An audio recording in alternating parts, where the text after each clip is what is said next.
I know, disappointing, it's not Sir Chunk, but I do read comics too, and so he and I thought, maybe I should talk about some of what I'm reading. At some point I want to do my favorite slabs and raw comics, but it's such a process to pull all of those, so, we'll do that a little later.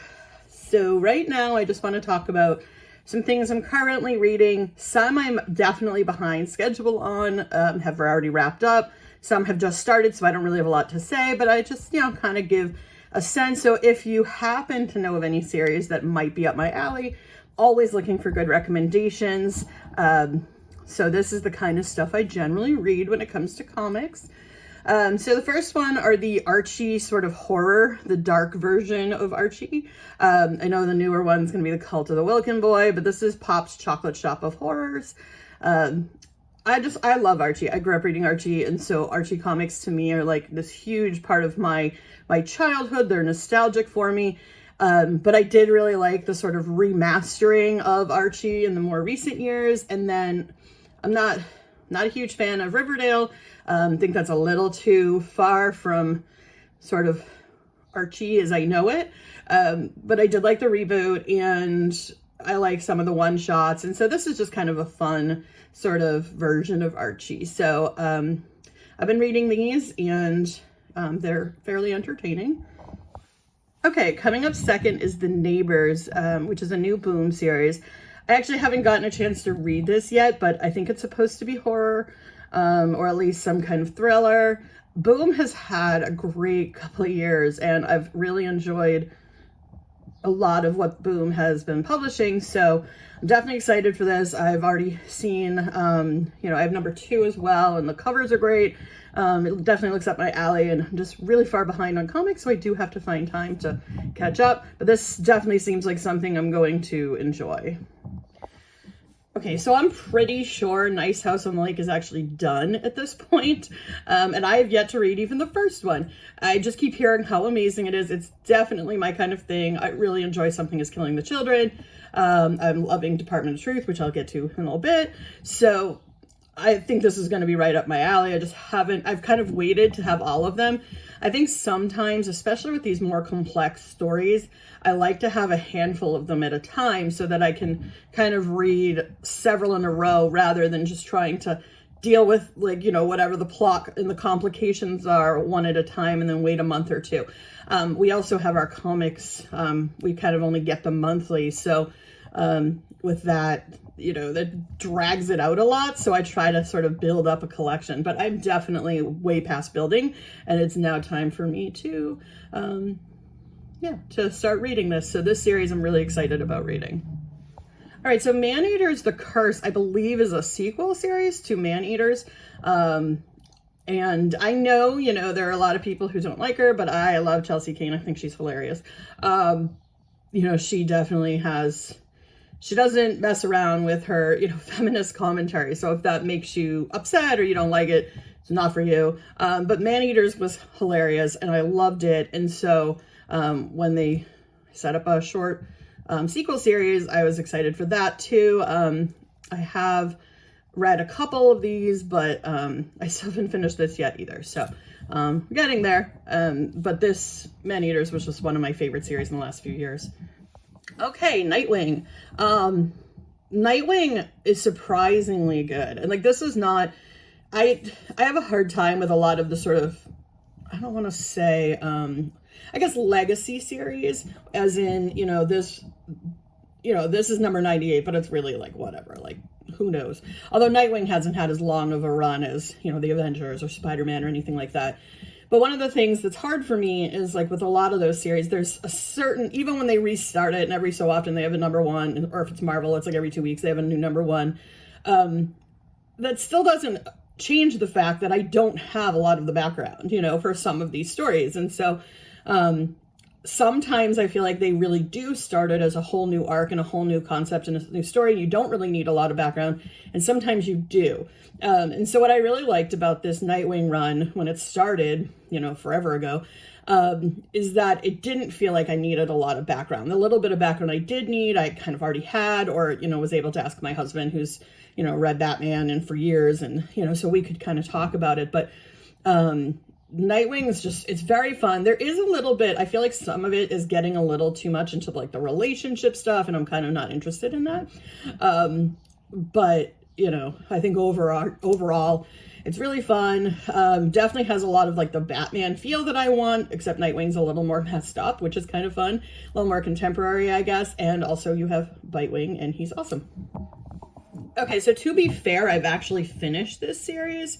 But look at this cover. It's amazing. This is actually from Stray Dog Days. Stray Dogs was great. I actually haven't read Dog Days yet. But these covers are just so fantastic. And I kind of just want to collect every single cover of these books. I kind of want to have this one slabbed for sure, so I can put it up with all my Goosebumps and Fear Street books, just so I can be like, look, it goes with them. But this is a great cover. This series is great. Very depressing. So if you're, you know, there's definitely animals get hurt. So if you're not into that, I mean, obviously it's, you know, it fits the story and it doesn't feel unnecessary, but if it bothers you, it, you know, it can be kind of upsetting. Okay, so The Department of Truth. This series is phenomenal, and if you haven't read it yet, you really should get in on reading it. I think that it's been optioned. If it hasn't been optioned, it probably will be. This is the kind of thing I could see, you know, down the line becoming super, super popular. Like really, if it's done well as a show or a series, this could be one of those things like Walking Dead, where, you know, it wasn't a massive print run and then all of a sudden everybody wants it. I mean, it's still a pretty decent sized print run, but it's, you know, it deals with, you know, conspiracy theories, and are they conspiracy theories, and just, it's just so interesting, so great. The writing's fantastic, because obviously, and I'm just so excited about this series. So I definitely recommend it if you haven't read it yet. Again, I'm behind, but I'm pretty sure Once and Future may have just recently wrapped up, but this series is probably my current favorite, if not second favorite. I love Arthurian legends. I love British literature. So, I mean, this is pretty much like me, all of my nerd things coming together at once. It's comic books, it's action, it's, you know, Arthurian myth, it's British lit, it's kind of, you know, there's like snarky grandmas. I mean, basically it's everything I want in my life, and I love it. I absolutely love it. I cannot stop talking about how great this series is. I know it's probably, I mean, it's over, I guess. I haven't gotten to the ending yet. I don't know how, like, done it is, you know, if everybody's, like, died, or if, you know, if there's potential for some kind of spinoff. But, man, this series is so great. And if you didn't get to it, please go read it. It's so good. Especially if you like British literature. It's just like nerding out to, you know, British lit in the midst of all these action scenes. And then my last of the 10 series I'm currently reading is Saga, because this is just always going to be phenomenal.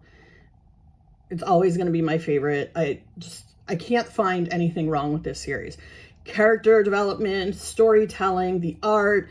I mean, everything about Saga is beautiful and just heads above anything else I've ever seen. And I love Sandman, and I love, like, this is up there for me with Sandman, and it just is one of those things that I think 20 years from now, people are going to be like, wow, Saga, you know, like they just discovered it.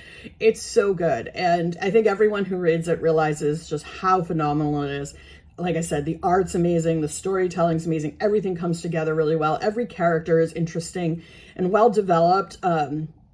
Just some of them likable, some are not likable, but they're all just so you want to read about them. So yeah, Saga's still my number one, and I wish they would kind of stop with the sort of like months off and then coming back and then going back. It seems like they're kind of getting caught up, but there was such a long hiatus that I feel like it sort of hurt some of that enthusiasm. So, you know, I'm excited to kind of dig back into it. I've been gathering a few before I really dig in, because, I mean, obviously the end before the last hiatus just knocked me on my butt. So I'm really looking forward to getting back into it. And then just a couple extra random recommendations. This is A Foulness in the Walls, which was a one-shot by Cullen Bunn, and I just reference these because basically if Cullen Bunn's name is on it, I feel like I'll pick it up. He's just got such great storytelling for horror. I like that he has a lot of one-shots because they're kind of like short stories, horror short stories. And I just enjoy his writing and the way he tells a story and his mood in his work. So that's an example of something else. And then this is in my to read pile, and I'm just excited about it because it's the first Goom, Tales of Suspense 15. I think that says 15. Yeah, so I'm very, very excited to read this. Kind of afraid to touch it because it looks like it might fall apart any day now. But this will be on my best of if I'm able to do a raw and slabbed series, because I'm very excited. I love Kirby Monsters. That's pretty much one of my favorite things in comics. So that's good. So those are the series I'm reading and some of the other things on my reading list. And let me know if you have any series you recommend. Thanks.